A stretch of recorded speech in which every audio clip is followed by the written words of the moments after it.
Super Metroid is an action exploration game developed by Nintendo. The game was released for the Super Nintendo in North American markets on April 19, 1994. The game was written by Yoshio Sakamoto and produced by Gunpei Yokoi, who created many things in the past for Nintendo, including the Game & Watch and the Game Boy. Right off the bat, I love the title screen. It has its own vibe and just atmosphere to it. This whole game is just filled with atmosphere, but I'll go more into depth on that in a little bit. So you press start twice and immediately go to this. The last Metroid is in captivity. The galaxy is at peace. This sets the tone of the game perfectly. It's weird, nerve-wracking, and overall just kinda odd. Side note, the voice that you just heard was actually Dan Osen, Nintendo of America's localization manager. Dan has translated numerous games for Nintendo, including A Link to the Past, Donkey Kong Country, Earthbound, and Ocarina of Time. Anyways, so Samus goes on to explain what happened in the first game, and you even get to see some flashbacks, which really helps for those like myself who have never played the first one before. She continues on to say that she found a larva on the Metroid's homeworld, SR-388, so she decides to bring that larva to the Galactic Research Station for scientists to study. Samus leaves and heads out for another bounty, but doesn't get very far when she receives a distress signal from the research station stating that they're under attack. So obviously, like any badass would, she decides to head back. This is where the actual game starts. So you run in to see what happened, and after a couple minutes of exploring, you see something that's instantly recognizable. Yup, this is the title screen. I love this. The title screen alone is dark and memorable, but for them to actually give the title screen a meaning within the game is awesome. You go into the next room to find the Metroid that you brought all alone by itself. After a couple seconds of confusion, you realize, oh shit, what in the God's fuck is that? So within 3 minutes of playing, you are already fighting a boss. Ripley shoots fire at you and performs this one move where he flies towards you from the background that sort of gives it this like 3D effect, and it's really impressive considering it's the Super Nintendo. A self-destruct sequence is activated, so you gotta bust ass. As you're rushing out, the room begins to tilt to the side, which gives this intense sequence even more intensity. Even today, 20 years later, this effect is still really impressive. The whole intro was done extremely well, and it gets you hyped for the rest of the game to follow.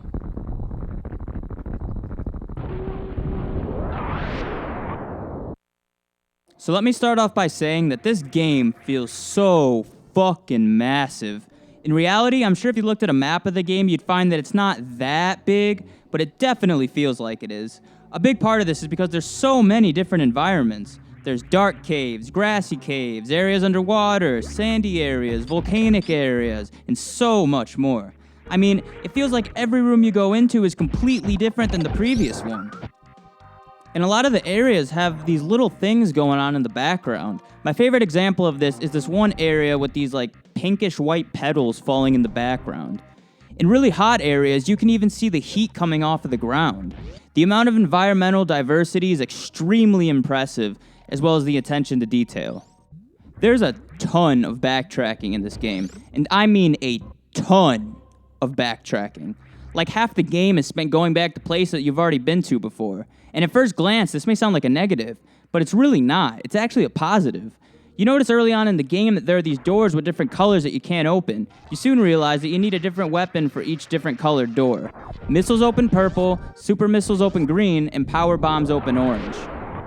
So for example, you'll go through the game and you see a ton of orange doors, but you just ignore them because you can't open them.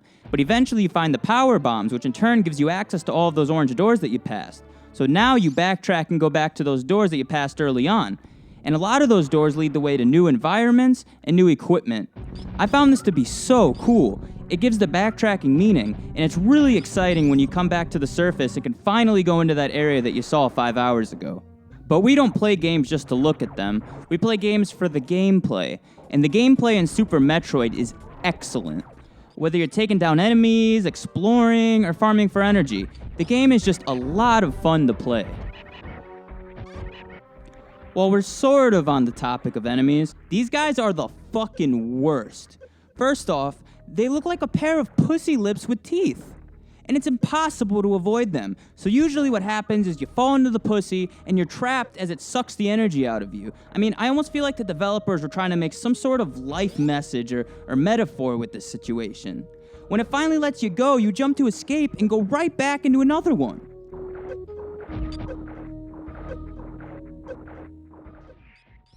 My absolute favorite thing in this game has to be all of the upgrades that you get. To start, the song that plays when you find an item is just so satisfying.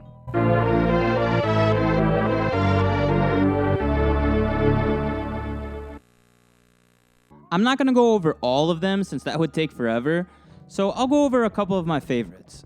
You got the Morph Ball, which like the title says, morphs Samus into a ball. There's a lot of puzzles that use this feature, and overall it's just fun to roll around. It's also nice to be able to change it up while exploring. You got the Ice Beam, which freezes enemies in their tracks. This beam can be very helpful with certain enemies, and you can even use it strategically.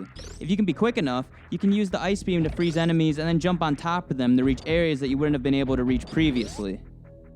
You got the Spazzer, which allows Samus to fire 3 horizontal beams with a faster rate of fire and increased damage. And lastly, the homie, the legend, the Grappling Beam. This thing is my favorite. You can use it to, you know what? My words won't even do it justice. Just watch.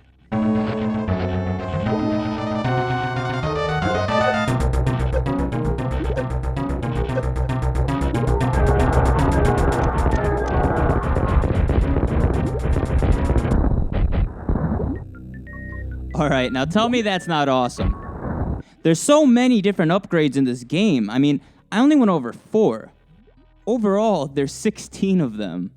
And the best part about them, most of them don't replace what you were using prior. In a lot of games nowadays, you'll get a new gun and that new gun ends up replacing the one that you were using before. But in this game, everything adds on to each other. Your equipment doesn't change, it just upgrades. And I really enjoyed that. The music in this game is fantastic. My favorite song has to be Ridley's theme. It sounds so hectic with the dissonant keyboards, the sirens, and the occasional screams from Ridley.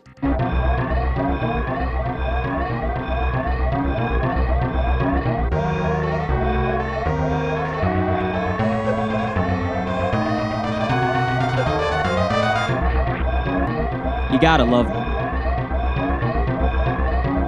The music was composed by Kenji Yamamoto, who when asked about the writing process, he said, "Sometimes it's very hard to get inspired by just watching footage. For times like that, I think about the footage while I'm riding my motorcycle to go home from Nintendo. And if I come up with a good melody, I stop immediately on the side of the road to record it on a voice recorder right away. It looks like I'm not thinking about much of anything while riding my motorcycle, so it's easier for me to get inspired."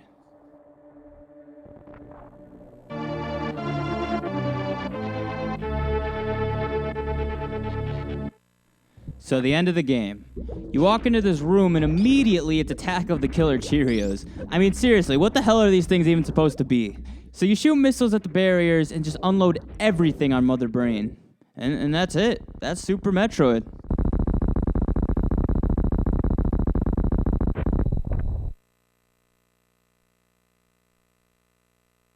Then all of a sudden, this happens.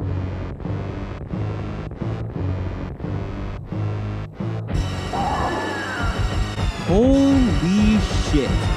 The music, the art design, just holy shit.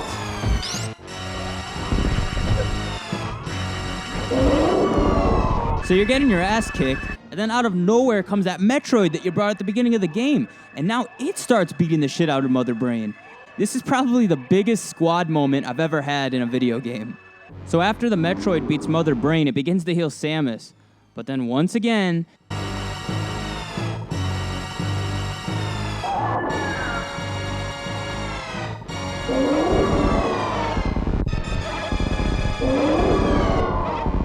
now this part surprisingly got me a little choked up, man. I mean, like, the whole game I assumed that the Metroids were bad, but then one sacrifices itself to save you, and that alone blew my mind.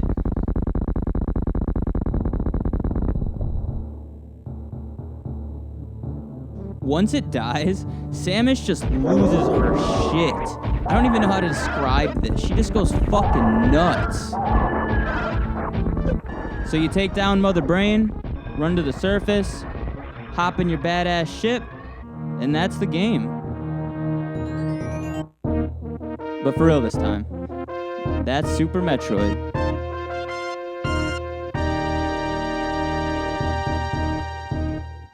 So now we move on to the biggest question of them all.